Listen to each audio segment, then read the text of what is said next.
Kia ora, everyone. Hey, look, it's my voice. Oh, excellent. Yes, this episode's going to be a bit different. You see, it's two little episodes stuck together. One with my voice of Measy and one with that other dude. And I just want you to let me know, do you think the other guy's voice sounds cool too? Anyways, let me show you this third and final episode and a look at prisons and segregation and its effect. I chose this clown as he is one of those clowns that whinges on and on and on about being in segregation and that all he needs is a break, and then they actually give him one. And what do you know? Sometimes seg is the only place to keep some people, as long as the people looking after them have mana. Anyways, take a watch and see what it means by a clown. If I would have known that I would have got 38 years for 2 armed robberies, like, I would have never done it. You know what I mean? Because I would have been like, holy shit, I'm not finna throw my life away for 38 years for 2 armed robberies. That's crazy. That sounds nuts. But I didn't know how serious it was out here in Virginia. In California, I'd have got like 8 years and I'd have been that, you know? But it's out of it when you see someone that is smart to think that an armed robbery isn't a serious enough thing to not do, that it would be wrong to do it. Genius. I didn't know how serious it was, and I didn't know how serious society took that.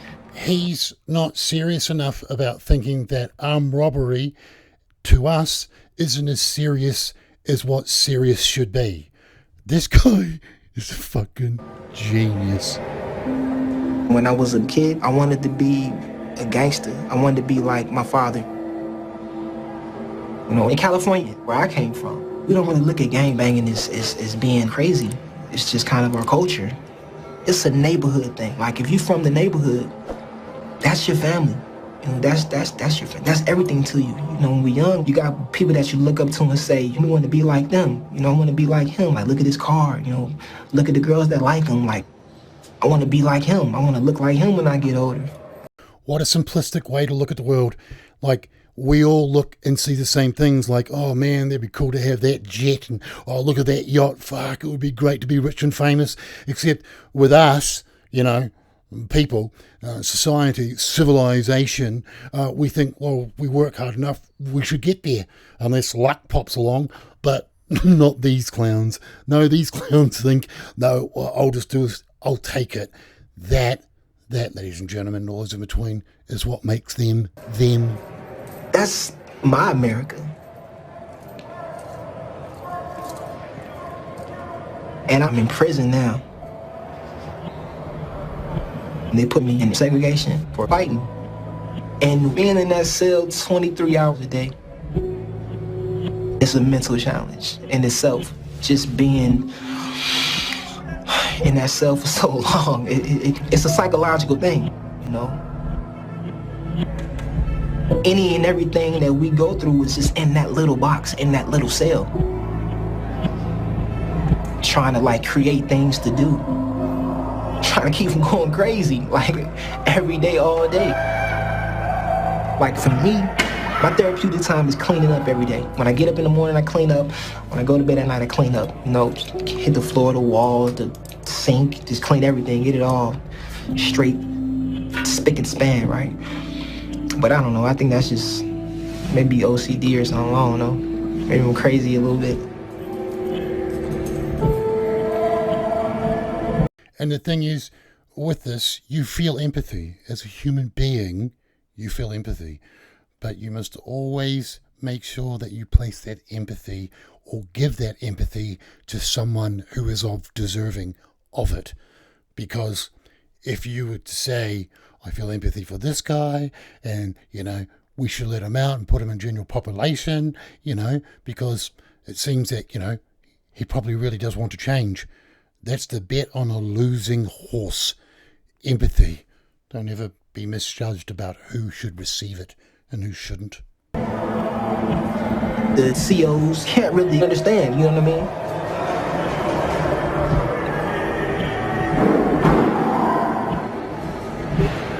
They're here half the time we're here, you know what I mean?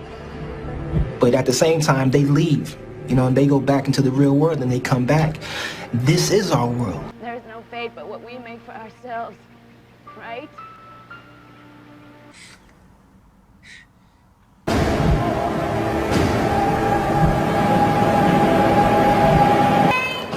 The hard part for some staff is because they're on such great alert 12 hours a day, and there's the potential for violence. When you go home, and it's time. If the offender continues to cooperate, he can go to level 2, where he will pick up more privileges. They may have some more commissary. Of course, they get their TV. I love the TV because I feel like that's the only contact with life that I have, you know what I mean, as far as the outside world, you know. I did 13 months straight without a television, and I cherish it. I cherish my TV now. I seen this show the other day on Discovery Channel. This dude was building tree houses. He was building tree houses up in trees, but they was like little mini mansions, little tree houses. He had spaceships and all kinds of shit. I'm like, wow. Anyone out there that's got a tree house or lives in a tree house, yeah, if this guy gets out, looks like you're fucked. I wish I'd have went to an art school, for real, man.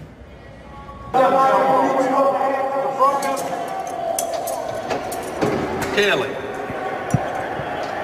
It's been 7 years since I've had a fight with anybody. 7 years.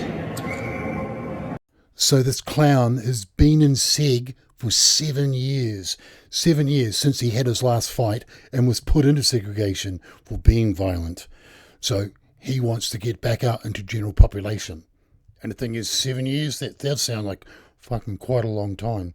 So would he be ready to have a chance upon? The thing is, because the TV cameras are here, and because it's quite a good argument, some would say, you have to be fair. So, will they give him a chance? Of course they will. I think I'm doing pretty damn good. I'll get up with you on that. We'll talk about it. All right.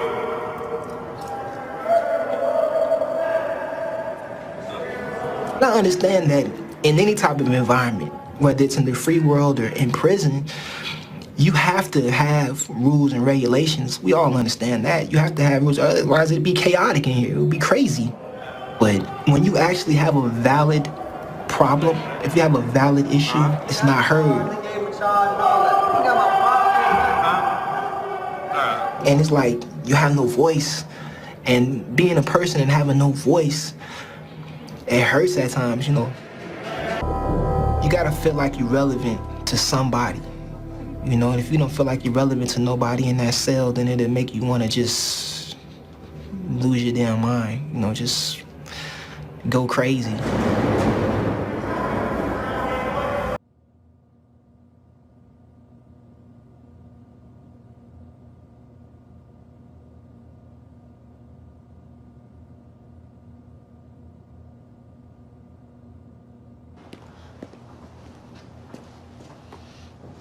Mr. Marsh, have any lunch today? Did lunch come? Did you accept lunch?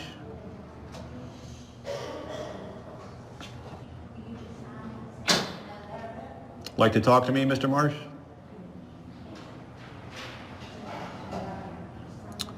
Yeah, as you know, as I mentioned to you yesterday, we're getting ready to send you over to Marion.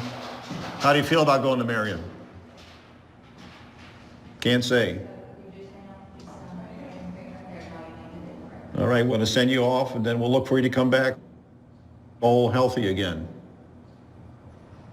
Okay?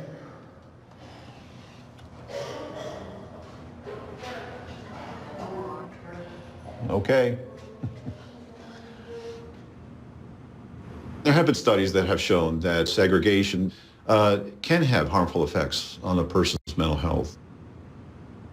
But I haven't really probably been in the system long enough to see that or to track it, if you will. It's just that occasionally we do see that an offender who has a history of no mental health services does all of a sudden start becoming symptomatic, and we have no other way to explain that except for the fact that they have been housed in this environment for such a long period of time. The vents suck air in and out of the cells. So you can like get up on the vent and you can scream and holler at the different inmates in the different cells that's connected to your cell. You can make a chessboard out of a little like piece of paper, make little pieces and play chess on the vent. It's something just to do, just to pass time, you know? Just, but yeah, get on there and play chess like you Bobby Fischer or something. You know, it's...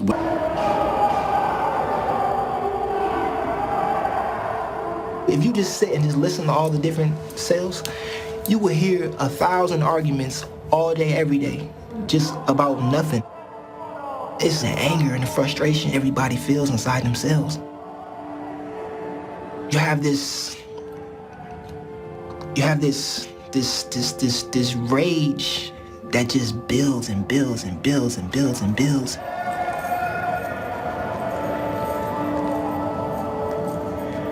And little things would just make you go crazy. For instance, mail is like the highlight of the day. You know, when you see the officer go past your door, and if you ain't got no mail coming through that door, you know, that can really be a damper in your day. It's like if you didn't have a piece of bread on your tray. You're supposed to get 2 pieces of bread on your tray. If I was missing a piece of bread on my tray, I would explode. They didn't run mail yesterday. They didn't run mail because of whatever reason they didn't run mail for. Walking around the cell for hours, you could just walk in circles and circles and circles and circles and circles for hours and just think. You can't move. You can't just walk around in circles. I don't expect the administration to understand what we go through behind them doors. There is no rules for the administration. They have no rules. They make up their own rules. They didn't come tell me why they didn't run the mail. They just told me that they didn't run the mail. If I didn't have a salt on my tray, give me my salt. I want my salt now. You know what I mean? Like it was that. It's like 2 totally different realities. So when Monday comes around, I'm looking for this mail and I don't get it, but don't nobody tell me nothing. Don't no CO say nothing to me. Don't nobody come around and say, hey, they're not passing the mail out because of whatever. And if we don't get what we deserve or what we're supposed to have, and even if we speak up and we snap out and go crazy because we're not getting what we're supposed to have in their guidelines, and then we're deemed as being disruptive to the security, and it's just all these different things that they stack on you. We have rules stacked 6 feet above our head. They don't follow the rules that they have in place, but they want us to follow every single rule by the T. Walking in circles and just laying down all day. And it makes you just want to just rebel and just be like, I don't care about none of the rules now. I don't care because even the rules that I follow, where's my other piece of bread? You know what I'm saying? Fuck them, for real. Oh man, and like fuck them, you know, because in that cell, you just got so much anger. That's how we end up fighting, you know? Like you gotta come in this cell and you gotta beat me up. You gotta beat me up, you gotta come here. I wanna fight you now. I just got so much pain built up inside of me. Do you feel that empathy anymore for this clown? Do you feel that empathy? Oh my God, this guy is a fucking crazy person. No wonder he's in segregation. No wonder it has been 7 years. And they're going to put this guy into general population. Gold. I want to just feel it, you know what I'm saying? Give it to me. Like, don't play with me, just give it to me all the way. In that cell, don't nothing matter. I remember one time I got together, you know, a few guys, and we ended up covering our windows and just having a battle with the administration. And so they ended up coming in my cell, and we started just having just a full-fledged physical combat. His coolness is being disruptive. Cool.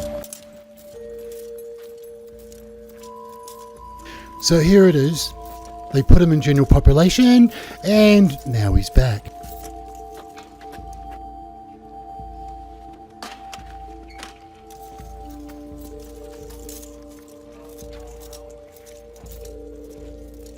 Bounced all the way back from level 3 to level 2 to level 1.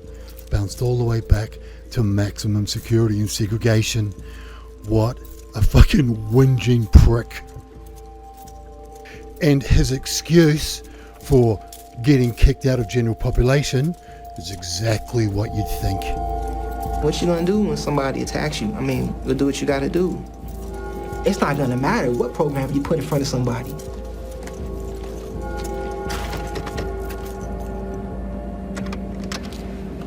So when I found out they was bringing me back, I was pissed. I was mad.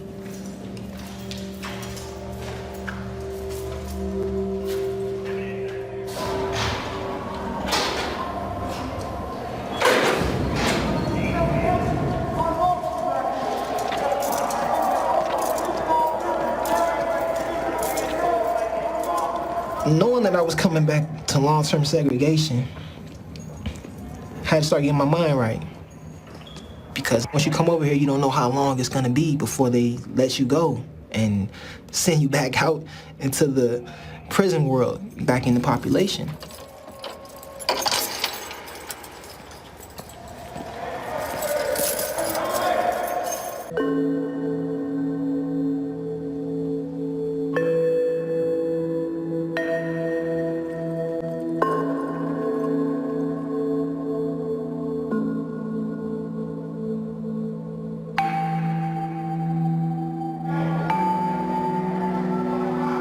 Every day is exactly the same. Exactly the same. Every single day is exactly the same.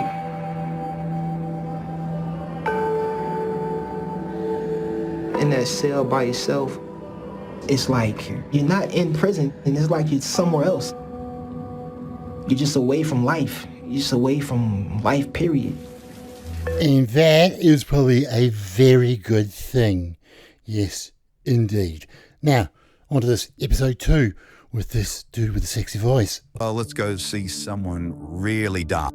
It's a horrible little story, but indeed it does have a happy ending. The crimes take place at Mount Vernon, Illinois, US in 88. Here's somewhat of an interesting little fact. At the turn of the millennium, there were 1,500 people living in Mount Vernon. And in that little population, there were 15 murders in the late 80s. It's a really big ratio of murders. And one of those murders was Jenna Reynolds. She was a 22-year-old nursing student who in 1988 was taken from us in a horrific crime. What DC did to Jenna was brutal. Brutal as in, if you were to skip back a century to 1888, this guy was as brutal as our mate Jack, who unfortunately for us and everyone else wasn't a DC. Nope, ours is a DC, and his name is Tucker. Now, DC Tucker here, back in the 88, was actually fingered as being a person of interest by the police in the investigation into Jenna's murder.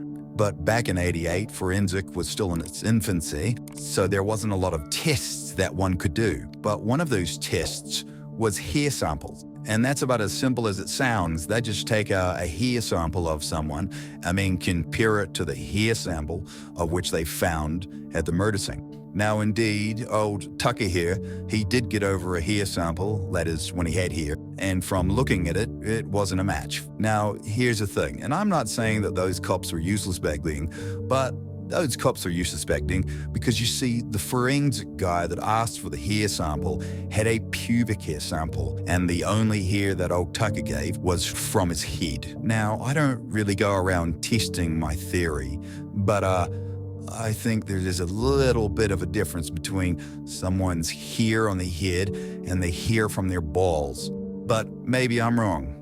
But I'm still not going to test. So old DC Tucker here, he gets away with it for another 13 years. And in that 13 years, forensics does evolve. Now, it does evolve quite a bit. There are two things here that caught this DC. And one of them is that someone finally figured out that if they had a black light, that they could pick up semen samples.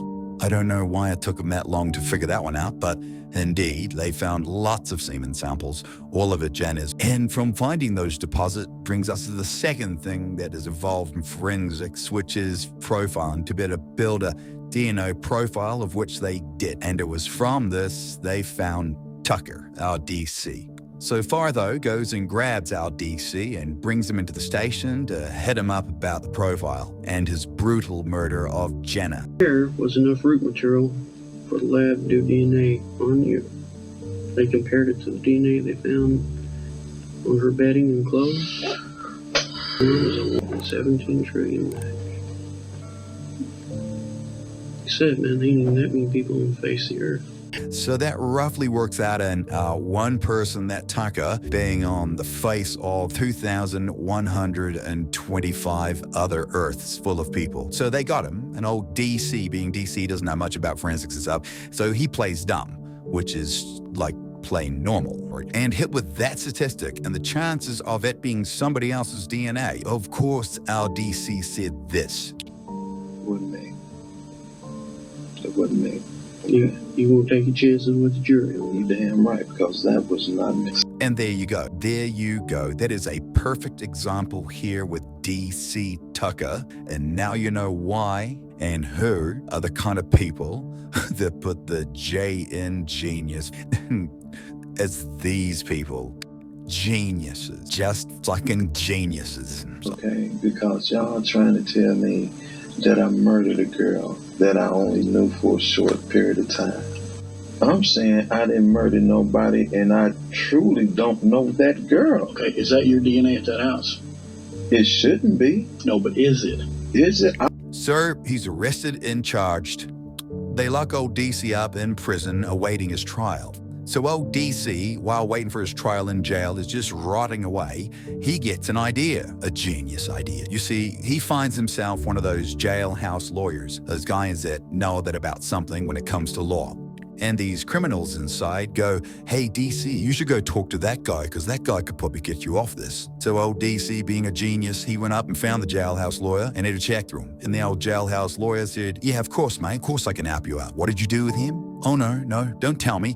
Actually, write it out. Yeah, write it out and give me all the details. So old DC Tucker goes away and writes her out and gives it back to the jailhouse lawyer. Now, it's only a page long. So the old jailhouse lawyer reads it and goes, it's good, but mate, I need way more info on exactly what happened. So do it again, but this time put a lot more effort into it. And Genius did exactly that. He not only wrote it down point by point, he actually drew diagrams of the crime, where it happened and what he did, so you could follow a line. Then he went and gave it to the jailhouse lawyer, who read it and said to our DC, God, you put the J in genius, brother. And DC said, thanks, mate. And then the jailhouse lawyer gave that to the warden of the prison. And they used that to absolutely crucify the DC when it came to his court case. You see, old DC, yeah, he just forgot that what he did, his choice of crime, do such a crime towards a wahine, means that all the rules about snitching are off the table. Yeah, old J4 just simply forgot that all criminals have mums and aunties and daughters and nieces and oh man, and that when you're on the inside, you're not on the outside, being able to protect those wahine. So you do what you can when you're in the can. So old DC, he won't be getting out ever. And now because everybody knows what he did to be in there, including anything that's on TV about that case, and per se, maybe any videos that are on YouTube about him, we'll keep all of those criminals that surround him in that prison knowledgeable about what DC Tucker did. And we hope that keeps DC Tucker warm at night. And the first one is